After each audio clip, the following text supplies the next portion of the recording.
Anak, nasaan ang iyong puso? Narito. Isang apo ang dismayado ng todo sa kanyang tito. Dahil ang tito niyang ito ayaw daw alagaan ang nanay niyang na-stroke. Mas gusto raw alagaan ng tito ang kanyang tiyahin kaysa sa sariling ina. Kaya ang pagsusumamo naman ng inang nagdaramdam. Anak, nasaan ang iyong puso?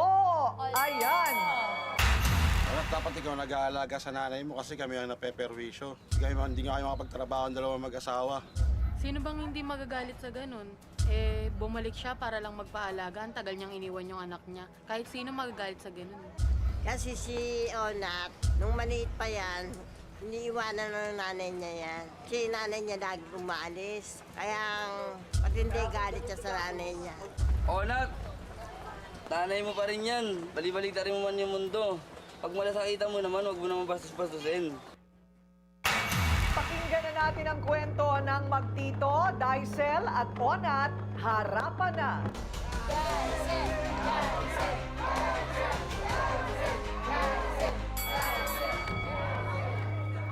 Ano ang problema, Daisel? Ayaw po niya mag-alaga. Gusto po niya magbabayad pa. Yung kamag-anak po namin, yun po yung kaya niyang alagaan. Pero yung nanay po niya, hindi po niya kaya alagaan. Teka muna, iiyak mo muna lahat yan. Kasi naiiyak siya, hindi ko maintindihan yung sinasabi niya. Nakakasama po ng loob kasi siya po, siya po yung anak. Pero yung nanay niya, hindi niya kayang alagaan ng kusa. Tapos sa kamag-anak namin, na may bayad pa, inalagaan niya. Kaya naawa rin po ako kay nanay. Siyempre, may anak din po ako, 4 po yung anak ko. Pero apo ka na. Opo. Okay, bakit ano bang kalagayan ngayon ng lola mo? Na mild stroke po si nanay. Okay, ano nga nangyari? Hindi na siya makakilos? Hindi na Nakakilos makakain? naman po siya, kaya lang hirap po siya. Kailangan pagka tumayo po siya, gagabayan po siya. Okay. Ngayon, pag sinabi mong ayaw niyang alagaan, anong ibig? Nasa iisang bahay sila. Opo, sila po, nakaupa po kami ngayon. Ako po, pumupunta-punta po kay nanay. Nahati po kasi yung oras ko. Okay. Sa pag-aalaga po sa anak, tapos pag-aalaga pa po kay nanay. So bakit mo nga nasabi na hindi niya naaalagaan? Puro bisyo po siya eh.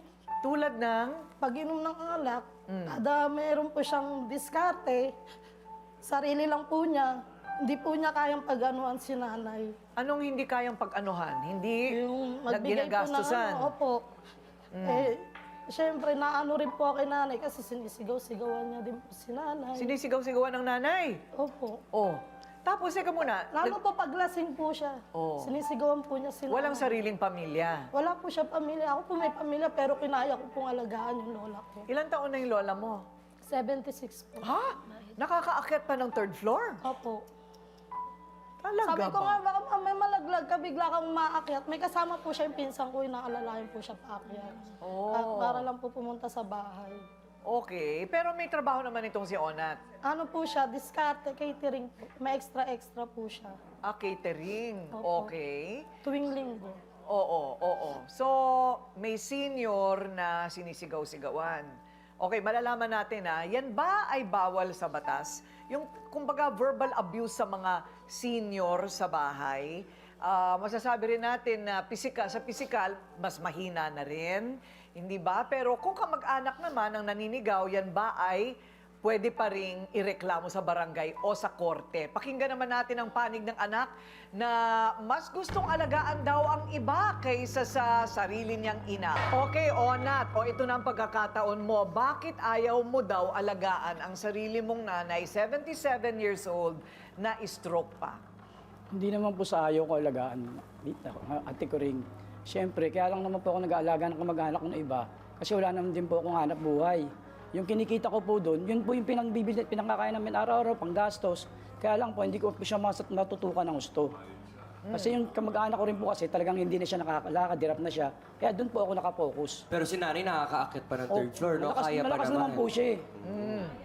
Teka muna, saan yung iba mong kamag-anak? Malapit lang din Andun sa lang po, inyo. magkakatabi. Bali, isang parang compound lang kami. Magkano naman ang bayad sa'yo? Sa 300 po. 300 sa isang Opo, araw. Ilan silang inaalagaan Isa mo? lang po, isa lang. Isa lang siya. 300 isang araw. Okay din, ano? Maganda ring racket yun.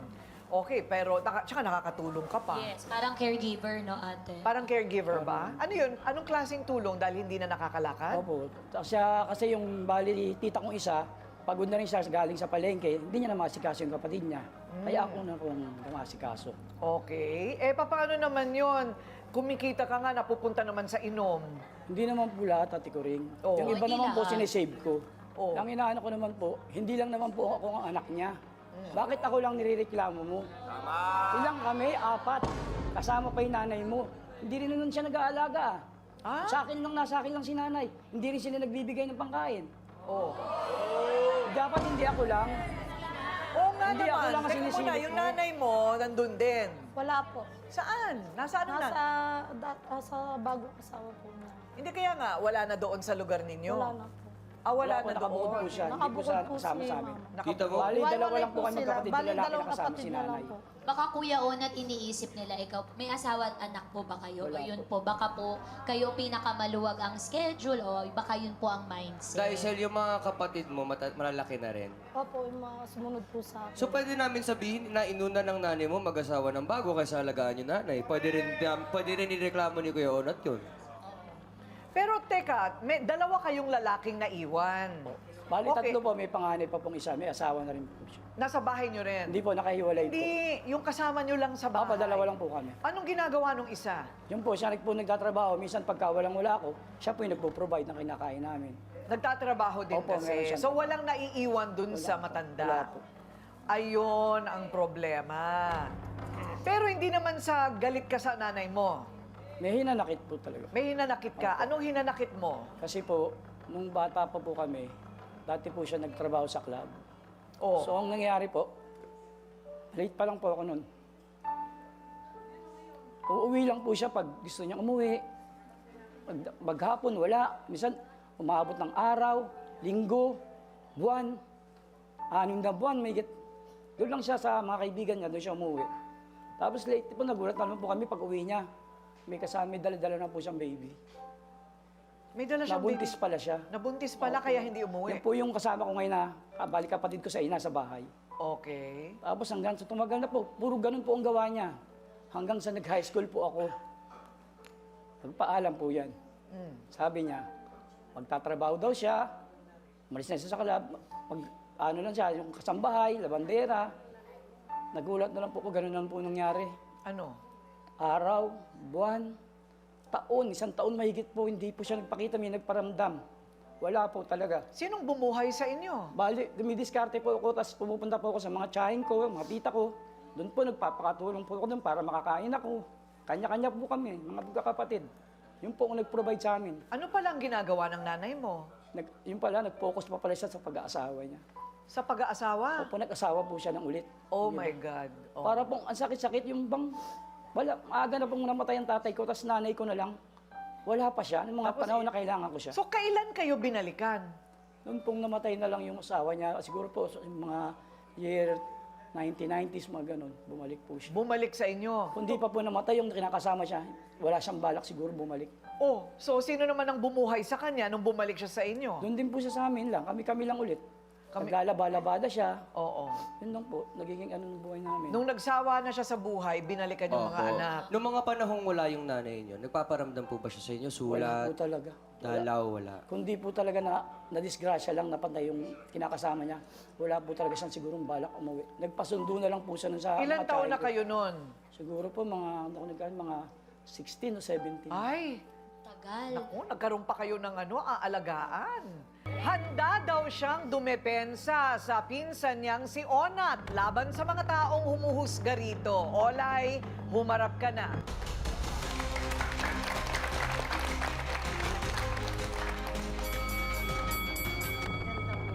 Ano pong naobserbahan ninyong nangyayari doon sa araw-araw?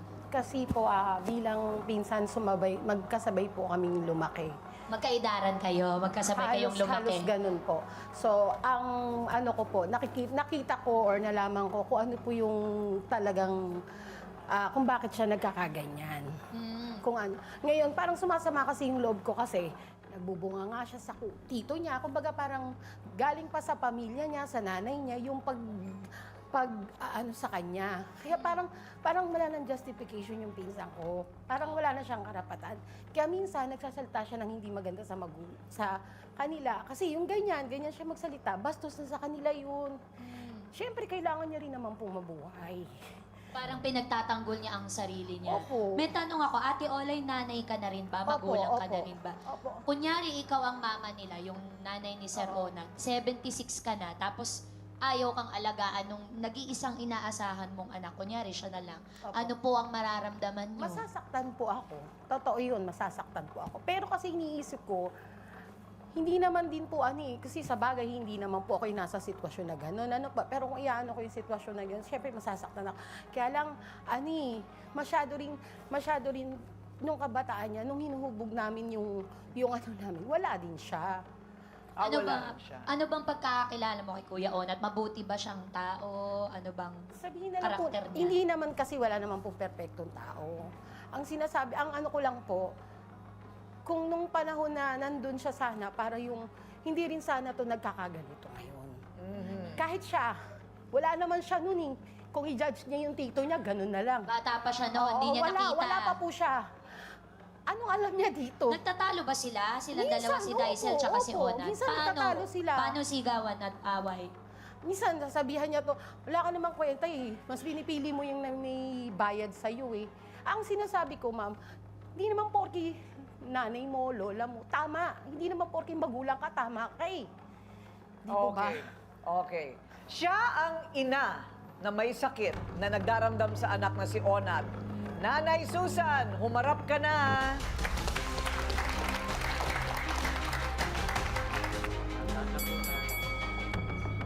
Thank you.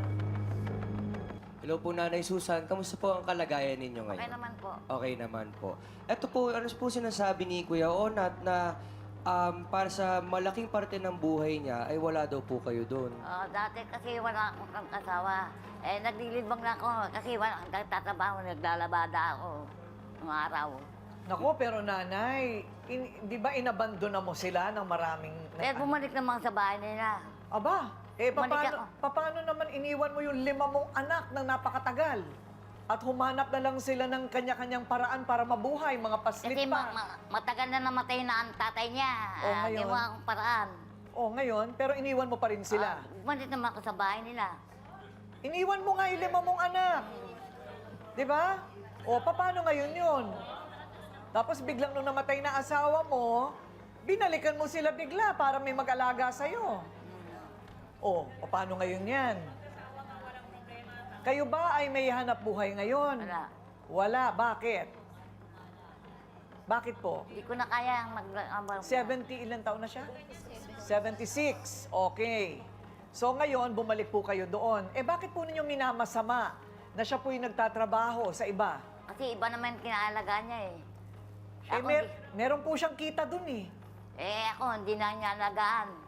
Kayo din po naman, Nay. Iniwan niyo sila ng sobrang tagal. Hindi naman niya naisumbat sa'yo kahit kailan yun. Masama po yung loob ninyo na hindi po kayo naaalagaan. Pero tingin niyo po ba si Kuya Onat walang sama ng loob na bilang bata iniwan po ng magulang? Hindi naman. Ay? Totoo po, ang sagot nyo ay hindi naman? Nonchalant siya, Ray.